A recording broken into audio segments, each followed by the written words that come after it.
Ambassador Theclon had seen many species during his diplomatic career, but humans still puzzled him.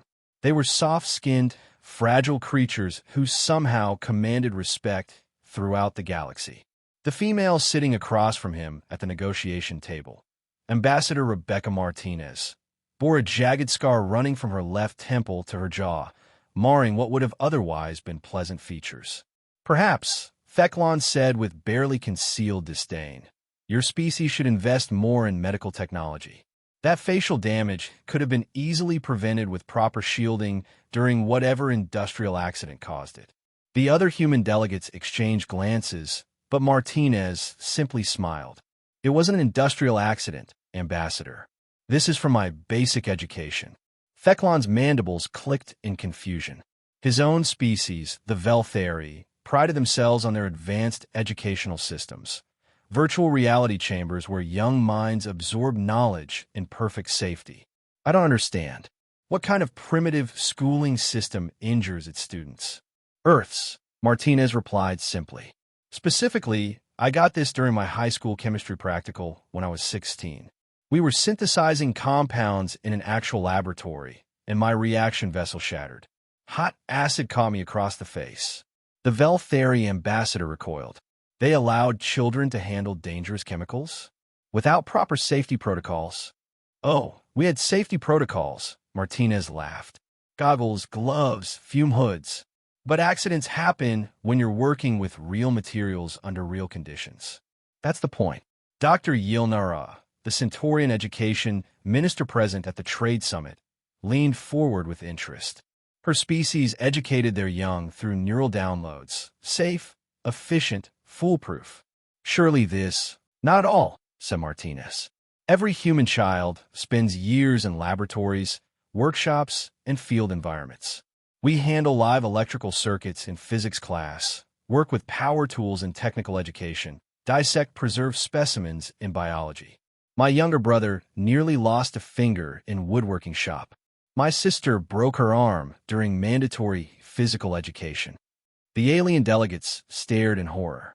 Theclon's vocal sacs inflated with disbelief. Your species deliberately endangers its offspring during the learning process?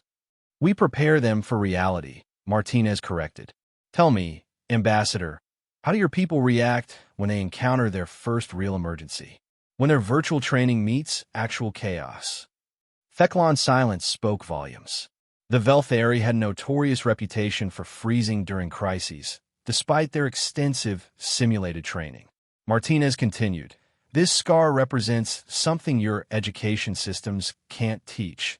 Resilience born from genuine experience. I learned that glass can fail catastrophically, that chemical reactions don't always go as planned, and that pain is temporary, but knowledge is permanent. More importantly, I learned to continue working despite fear and injury. She gestured to her fellow human delegates. Commander Chun has burns on his hands from metallurgy class. Dr. Williams broke 3 ribs during wilderness survival training. Ambassador Johnson lost part of her hearing in an acoustics experiment. We all bear marks from our education because we believe learning should prepare you for a universe that doesn't care about your comfort. But the psychological trauma, began Dr. Yilnara. What trauma? Martinez interrupted. We call these learning scars. They're badges of honor that remind us we're capable of surviving anything. Every human you meet has faced real danger and real consequences during their formative years. It's why we adapt so quickly to alien environments, the most dangerous exploration missions, why other species call us crazy. She touched her scar unconsciously. When the Helix Nebula Research Station was compromised by corrosive gas leaks, who stayed behind to maintain life support? Humans. When the colony ship New Dawn suffered catastrophic engine failure, who crawled through superheated maintenance tunnels to restore power?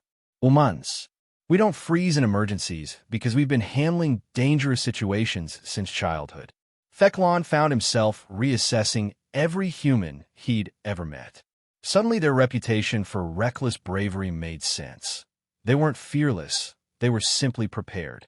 Your education system, he said slowly, deliberately creates warriors. Martinez smiled. her scarred face transforming with warmth. No, ambassador. It creates humans.